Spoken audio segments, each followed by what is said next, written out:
네, 정치 현장에서 한 걸음 떨어져 보다 객관적이고 분석적인 시선으로 정치권 쟁점을 들여다봅니다. 정치외전 홍익표 전 더불어민주당 의원, 조혜진 전 국민의힘 의원 두 분 모셨습니다. 어서 오십시오. 반갑습니다. 네. 여당이 대미투자특별법을 발의했습니다. 관세 인하가 11월 1일자로 소급으로 적용이 되고 또 외환 시장이 이제 불안할 때 투자 금액을 조정하는 내용이 담겨 있습니다. 여당은 패스트트랙까지는 검토하고 있지 않고 국민의힘의 협조를 요청을 했는데요. 이제 기재위의 심사가 관건인 상황이 됐습니다. 기재위 심사 좀 어떻게 전망을 하십니까? 국민의힘 입장에서 볼 때는 이 법 자체의 필요성은 크게 네. 반대하거나 부인하지는 않은 걸로 봅니다. 네. 다만 이제 문제점은 이 법의 전제가 되는 관세 협정. 네. 그게 MOU 형태로 돼 있고 이것이 이 관계성으로 본다면은 대미투자특별법보다도 더 중요하고 예. 또 우선적인 그 합의인데 대미투자특별법은 국회 의결을 거쳐서 입법을 하는데 그 원천이 되는 근거가 되는 한미 간의 관세 협정은 이거를 국회에 보고하고 국회 의견을 듣고 또 동의를 받는 절차를 거치지 않고 네. 그냥 말 그대로 양해각서에 불과한 MOU 형태로 발효를 시키겠다. 효과가 생기도록 만들겠다고 하는 것을 국민의힘에서는 이건 이제 받아들이지 못하고 있고 네.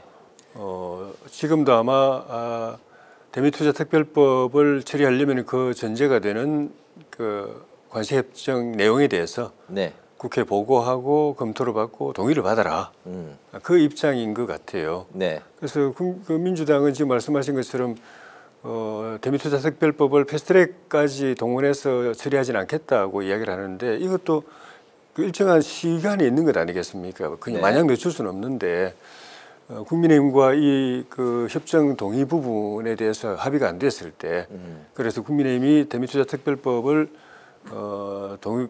처리를 못 해줄 때 네. 그때도 계속 민주당이 기다릴 것인지 패스트트랙으로 올리지 않고 기다릴 것인지는 이건 뭐 두고 봐야 될 문제가 아니겠는가. 그래서 제 생각에는 국회에 보고하는 게 국민들에게 보고하는 거니까 이 협정의 소상한 내용에 대해서 보고하고 국회 의견을 듣고 동의받는 절차를 그게 꼭 조약에 대한 비준 동의가 아니라도 동의받는 절차는 빨리 거치고 네. 그래서 대미투자특별법도 처리를 빨리 신속하게 하는 것이 여당으로서 좋은 방안이 아니겠는가 생각합니다. 야당의 협조를 받는다는 건 결국에 이제 국회의 비준 동의죠. 동의. 예, 아니요. 네, 이제 조약이 아니기 때문에 비준 동의는 아닌데 네. 이게 관세협정이 조약은 아니잖아요. 네. 더구나 이건 또 MOU 형태이기 때문에 이거에 대해서는 국회 비준에 대한 동의는 얻어야 된다. 아니요. 보고하고 내용적으로 동의 승인. 하는 그 정치적 국회 승인. 절차를 밟아야 된다. 예, 그거는 뭐 여러 가지 형태로 가능한 거니까 뭐 네. 결의문 형태로 결의안 형태로도 가능하고 다양한 방법이 있기 때문에 네. 민주당에서는 이게 조약이 아닌데 왜 자꾸 국회 비준 동의를 받으라고 그러느냐 못한다 이렇게 이야기하는데 네. 꼭 그 비준 동의 절차 아니고 다른 형태로라도 보고받고 승인받고 하는 건 충분히 가능하다고 보기 때문에 네. 빨리 결정을 해주는 게 좋을 것 같습니다. 알겠습니다. 이 부분 좀 어떻게 풀어야 될까요? 계속해서 뭐 몇 주 동안 반복되는 이야기이긴 합니다만. 지금 조혜진 의원님 말씀대로 하면 아무 문제가 없습니다. 왜냐하면 지금 조약이 아니기 때문에 비준을 받을 수 없다. 그리고 이게 그 상호성이기 때문에 미국이 국회 동의 절차가 없는데 우리가 동의 절차를 밟을 수는 없잖아요. 우리만. 네. 그런 측면에서 지금 할 수 없는 내용을 자꾸 국회가 정부가 국회에서 비준 동의를 받으라고 얘기하면 안 되는데 지금 말씀하신 대로 그럼 뭐 외통위에 관련 내용을 보고하고 외통위에서 그러한 뭐 그 심의 절차를 거친다면야 비준이 아니라도 충분히 네. 이건 지금 상황에서 언제든지 저는 정부도 할 수 있다고 생각을 합니다. 다만 지금 무리하게 이제 무조건 그 조약의 형태로 비준 동의를 받으라고 할 때에는 네. 그건 이제 불가능한 거죠. 그리고 사실상 대미투자특별법 자체 내용들이 그 이후 상세한 내용들에 대한 결정하는 과정 아니겠어요? 절차나 또 관련된 네네. 기금 조성 또는 관련 공사 지금 설치 등등의 내용들이 포괄되어 있기 때문에 이 법을 심의하는 과정에서 사실상 이 법을 통과시키는 게 비준 동의 절차라고 거의 준한다고 봅니다. 네. 그러니까 별다르지 않다고 보고요. 저는 이름만 달라진 건가요? 그렇죠. 네, 예.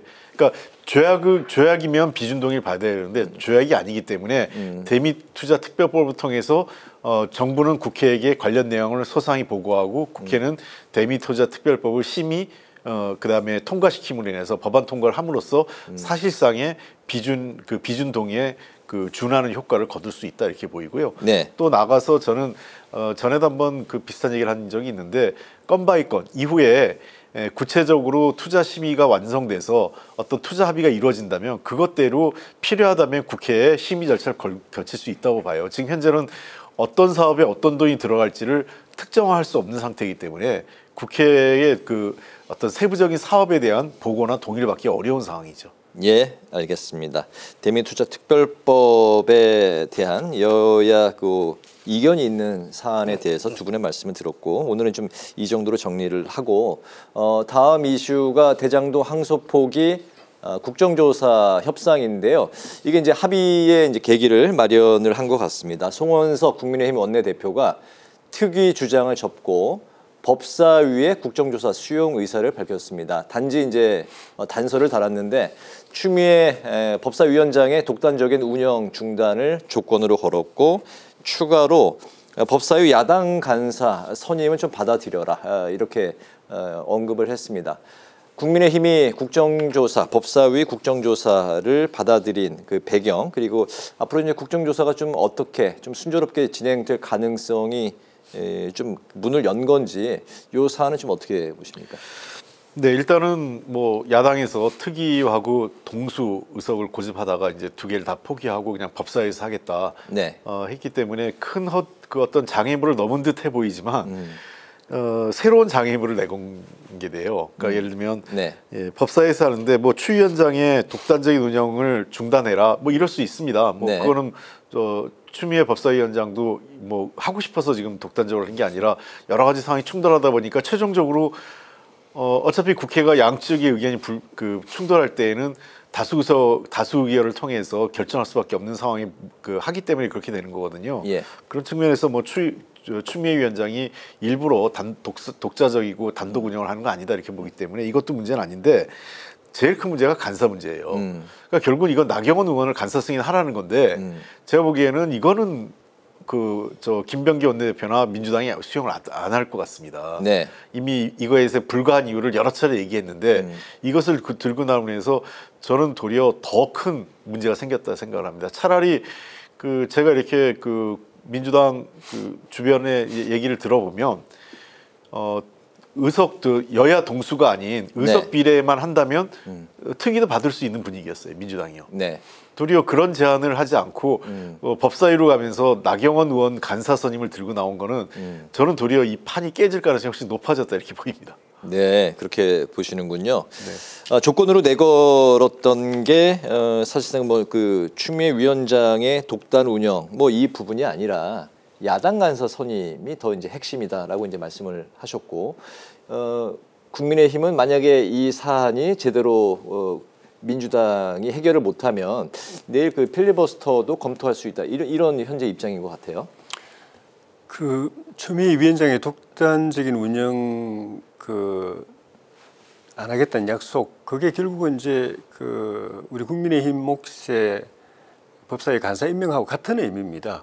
예. 추 위원장이 독단적으로 못하게 하려면은 그걸 견제할 수 있는 야당 간사가 임명이 돼야 되고 네. 또 야당 간사가 말하자면 야당 측 위원장의 역할이고 또 법사위 부위원장의 역할이기 때문에 야당 측 위원장이 야당 측 간사가 없기 때문에 계속 독단적 진행이 되는 측면도 있어서 네. 빨리 그거를 임명을 하고 네. 그것도 정치력을 가진 중진 의원이 임명이 되면은 야당 정치력 있는 중진 간사의 정치적 견제에 의해서 추미애 위원장도 독단적인 운영이 제동이 걸릴 거다라고 네. 이제 생각하는 건데 민주당에서 그거를 동의를 해주지 못하는 것 같으면은 이 국조가 쉽지 않고 근데 그것과는 또 별개로 민주당이 국조를 할 의사가 있느냐라는 부분도 네. 조금 미지수입니다. 우리 국민의힘에서 당초에 내세웠던 특위 만들자 그리고 위원회 이하 동수로 하자는 걸 갖다가 철회한 동기 중에는 네.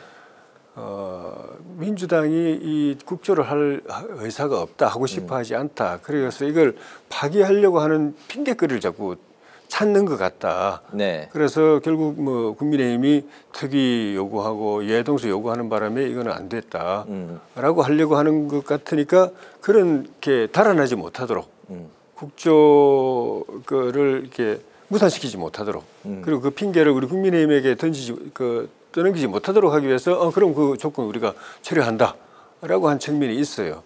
왜냐하면 정치적으로 국조가 민주당에게 유리할 게 하나도 없거든요. 일단 뭐 이재명 대통령 이름이 계속 나올 것이니까 그러니까 거기서 대통령실부터가 네. 굉장히 떨떠름할 거고 그리고 거기서 다루는 주제들이 우리 당에서 요구하는 그 항소 포기 주제뿐만 아니라 민주당에서 요구하는 그 항명에 대한 그 항명을 다루자 검사 항명 문제, 네. 그다음에 뭐 조작 기소 문제 이거 다 내용을 들여다 보면은 그 민주당이 그걸 파고들면 들수록 결국 대통령과 당에게 불리한 소재이기 때문에 안 하고 싶어하는 거라서 네. 그래서 그 부분에서 좀 뭐 불리하더라도 뭐 국민들이 지켜본 눈이 있으니까 해야지 하면 될 건데 네. 그렇지 않으면은 쉽지 않아 보입니다. 알겠습니다. 그래서 한마디만 제가 하면요. 예. 그러려면 그 야당 간사 말씀하신 대로 나경원 의원 아닌 다른 법사위를 추천을 하면 민주당이 거부할 명분이 확 떨어지잖아요. 다른 야당 간사 선임할 가능성은 없는 거죠?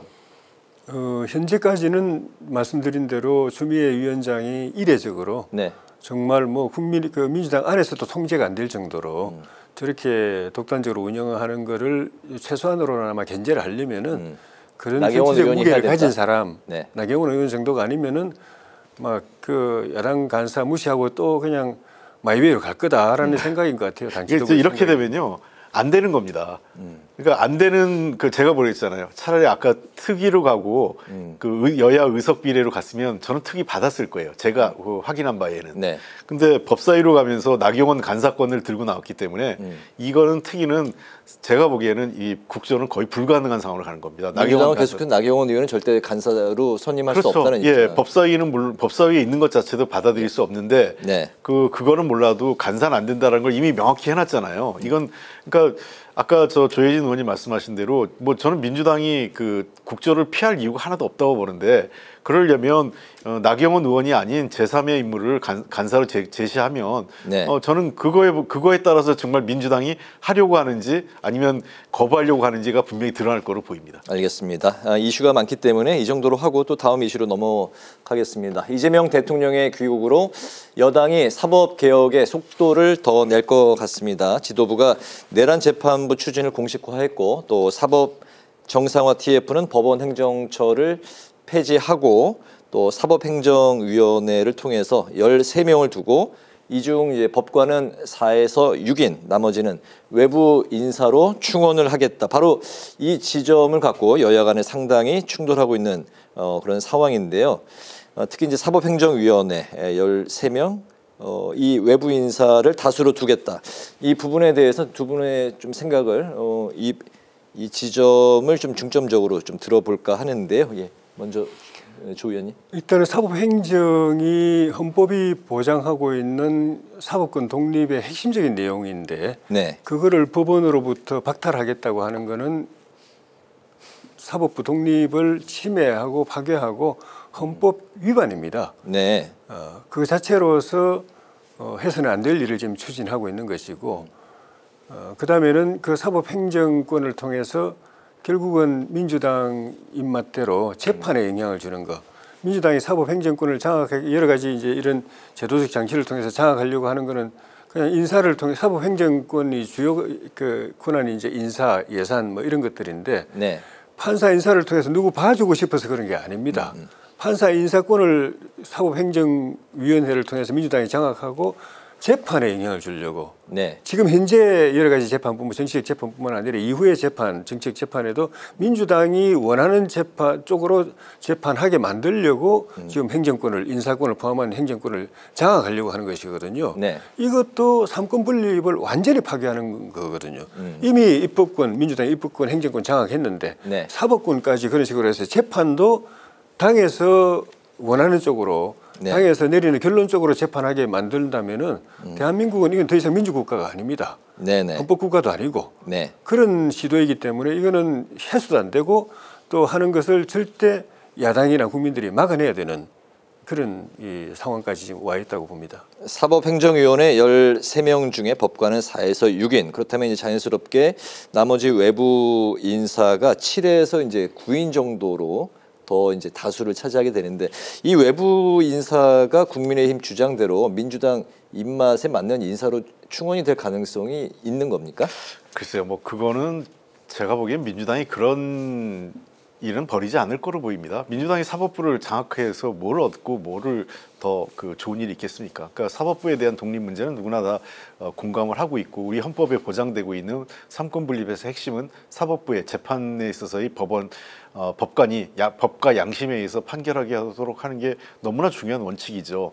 근데 이렇게 보시면 우리 그 사법부의 법관들이 이 법원 독립 그 법관의 양심 그 얘기했던 네. 양심과 법에 의해서 판단을 못하는 게 정치권이 직접적으로 개입한 거는 과거의 박정희 정권이나 전두환 정권 시절에 아주 그 폭력적인 권위주의 정권 시절엔 가능했는데 네. 이후에 민주화된 이후에 보면은 외부의 압력보다는 거꾸로 내부의 압력이 더 많았습니다. 가장 근래 대표적인 게 양승태 사법농단이 바로 그런 거죠. 그러니까 대법원장이 법원 행정의 인사 행정권을 갖고 일부 이 개별 재판에 개입해서 네. 판결을 유보하거나 내리지 못하게 하거나 좀 더 자기가 원하는 방향에 나오게 하도록 했던 거 아니겠습니까? 네.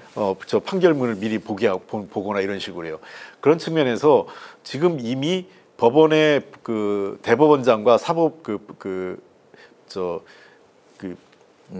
법원 행정처 중심으로 이루어지는 사법의 행정이 지나치게 권위적이고 독선적이다 이런 지적이 내부에서도 많이 있습니다. 그래서 이 문제를 좀 개선해야 할 필요가 있죠. 실제 그 이번에 만들어질 사법행정위원회가 우리 그 경찰에서도 국가경찰위원회라는 게 있어요. 예. 외부 인사들에 의해서 우리 경찰 권력기관 중에 하나인 경찰이 민주적으로 이루어지냐에 대한 민주적 통제를 하는 거거든요. 예. 저는 이 문제를 민주적 통제의 일환으로 봤으면 좋겠습니다.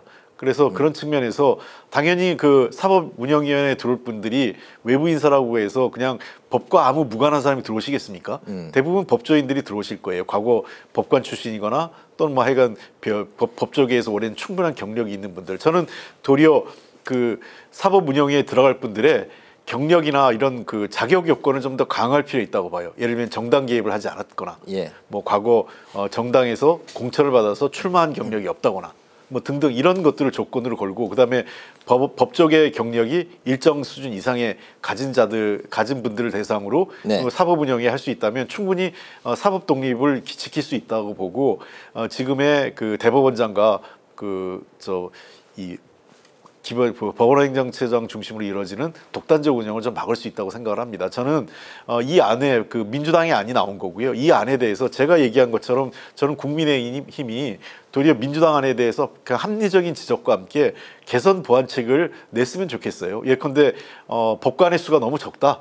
최소한 13인 중에 법관 내부 인사가 7명은 돼야 되겠다. 과반수는. 네, 네. 뭐 이런 안은 저는 제한할 수 있다고 생각을 해요. 네. 그리고 아까 제가 얘기한 것대로 외부 인사는 일정한 조건을 좀 더 엄격하게 해서 정치적 중립성을 유지할 수 있는 분들 이런 걸로 해 간다면 저는 충분히 협의할 수 있다고 생각하고요. 이번에 꼭 법원행정처 개혁만 있는 게 아니라 대법관 숫자 늘리는 문제라든지 등등의 여러 가지 과제가 있기 때문에 네. 민주당은 법원이 그 국민에게 봉사하는 그런 그 기관으로서 독립적으로 운영되기를 원하지 민주당이 그 대법원이나 법원을 장악할 의도는 조금도 없습니다. 네, 여당의 사법 개혁이 민주적인 통제냐 아니면 이제 사법권 침해냐 여야 간의 정치권에서 계속해서 이제 충돌하는 지점인데요. 다음 주도 아마 이 이슈로 또 두 분의 말씀을 들을 기회가 있을 것 같습니다.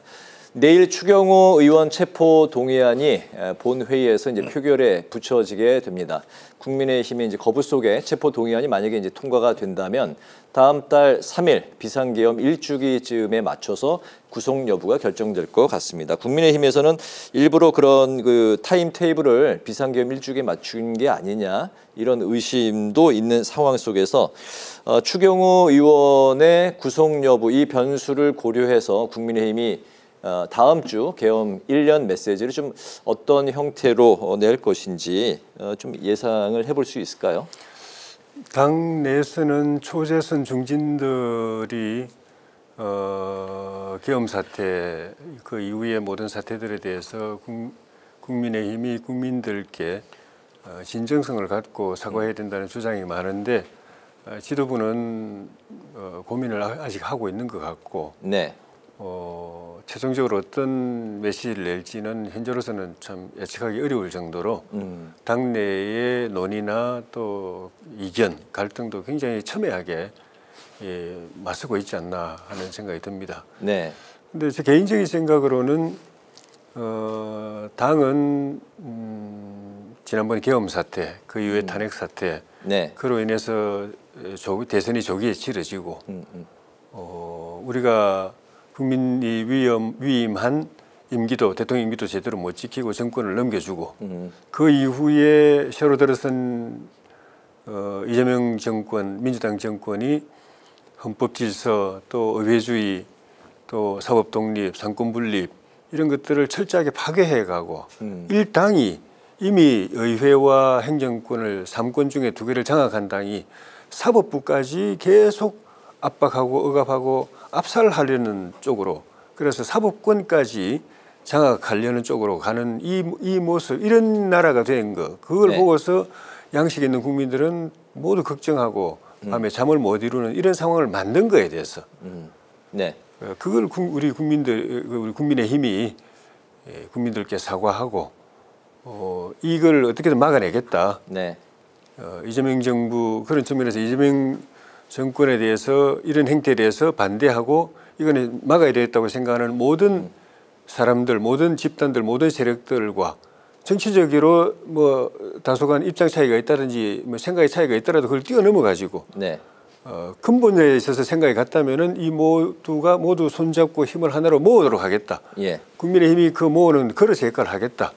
그걸 통해서 우리가 계엄 사태, 탄핵 사태 그 이후에 지금 국가적인 위기 이걸 결과적으로 초래하게 된 데 대한, 그래서 국민께 크게 실망을 주고 낙심하게 만든 거에 대해서 우리가 용서받는 네. 그런 역할을 앞으로 하겠다라고 하는 메시지를 12.3에 내놓고, 예를 들면 그 당사자라고 할 수 있는 윤석열 대통령이나 또 한동훈 대표나 네. 이런 분들도 그에 합당하게 입장을 내놓는 것이 전 가장 국민들이 바라는 것이 아닐까, 또 우리 뜻 있는 당원들이 바라는 것이 아닐까 그렇게 가장 생각합니다. 포인트가 이제 장동혁 대표 체제에서 예. 윤 전 대통령에 대한 어떤 메시지를 예. 낼까. 근데 현재 기조로 예측하기 쉽지 봐서는 않습니다. 예측하기 쉽지 않습니다. 예측하기 쉽지 당내에서 않다는 의견들이 게 워낙 갈리고 있어서 좀 다른 메시지가 나올 가능성이 별로 없다. 그렇게 좀 들리는 것 같네요. 뭐 저도 큰 기대하지 않습니다. 왜냐하면 장동혁 대표가 최근에 지지율이 이렇게 높지 않고 자기의 리더십에 대한 어떤 여러 가지 당 안팎의 비판이 높아지고 아니면서 네. 그 불안감과 초조함이 점점 더 강성 지지층에 매달리는 것 같아요. 그러다 보니까 그게 뭐 우리는 황교안이다, 또 네. 뭐 정광훈 목사를 비롯한 뭐 극단적 세력과도 내년 지방선거에 연계해야 된다 이런 얘기를 하고, 또 뭐 산토끼가 아니라 집토끼부터 챙겨야 된다. 그 네, 집토끼라는 건 사실 윤어게인 세력이고요. 네. 근데 이게 왜 이러냐면 지금 그 장동혁 대표는 물론이고 국민의힘 전체가 논리적 모순에 빠져 있어요. 그게 뭐냐면 비상계엄은 잘못됐는데 비상계엄은 잘못됐다. 그러나 탄핵은 막았어야 된다. 이 논리거든요. 네. 이게 얼마나 그 아이러니하냐면 이렇게 생각하시면 비교해 보면 될 것 같아요. 음주운전을 한 사람이 있는데 이 음주운전자의 면허 취소한 건 잘못됐다고 보는 거예요. 이 사람이 중대한 사고를 쳤어요. 네. 큰 사고를 냈는데 야, 음주운전을 했지만 이 면허 취소하면 안 되지. 그건 잘못한 거야, 면허 취소한 건. 이게 비상식적이잖아요. 그러니까 사실은 이게 음주운전보다 더한 비상계엄과 내란 그리고 탄핵된 겁니다. 즉 헌법재판소에 의해서 국가 헌법을 단순히 이게 도로교통법도 아니고요. 네. 헌법을 위반해서 중대한 헌법을 위반한 중대한 범죄를 저질렀기 때문에 파면당한 겁니다. 그렇다면 탄핵이 잘못된 게 아니라 탄핵은 윤석열 대통령 그 당시 대통령이 잘못된 행동에 대한 법적 심판이 내려졌다. 네. 이제 탄핵에 대해서 우리 수용한다. 이제 윤석열과는 완전히 끊겠다. 이런 정도에 나와야 되는데 그렇지 않다 보니까 자꾸 말이 돌아요. 음주운전은 했지만 그건 잘못했지만 그 면허증을 취소한 건 잘못된 거죠. 이게 비논리적인 거죠. 예, 알겠습니다. 추경호 전 원내대표 체포동의안이 아무래도 이제 내일은 민주당이 절대 다수를 차지하고 있기 때문에 가결 가능성을 두 분 다 높게 보시고 일주일 후쯤에 구속 여부 결정은 두 분 다 좀 기각 가능성을 신중히 좀 더 그래서 뭐 지금 법원에서 어떻게 될지 모르니까요. 네. 저희가 예견하긴 그렇습니다. 다음 주 이 시간에 예. 그 부분도 다시 이야기를 하도록 하죠. 마지막 이슈는 한 1분 정도로 짧게 두 분의 생각을 들어볼까 합니다. 민주당과 국민의힘이 모두 내년 지방선거를 앞두고 공천룰을 이제 개편 추진을 하고 있는데 결과적으로 이게 강성 지지층에 좀 의지하는 그 농도가 짙어지는 게 아니냐. 그렇기 때문에 중도층 이탈로 정치 양극화가 심화될 우려가 있다. 이런 이야기들이 많이 나오고 있습니다. 이 사안에 대해서 한 1분 정도씩 좀 짧게 들어볼까요? 당에서는 아마도 당원 참여 비율을 지금 현재 50%에서 70%로 늘리면은 네. 각 후보들이 경선에 나선 후보들이 이제 당선을 위해서 책임 당원들을 많이 가입시키지 않겠는가. 그러면은 지방선거 공천 기간에 이 당 책임 당원 숫자가 확 늘어나지 않겠는가 이런 기대를 한 것 같아요. 그 설명을 들어보면은. 네.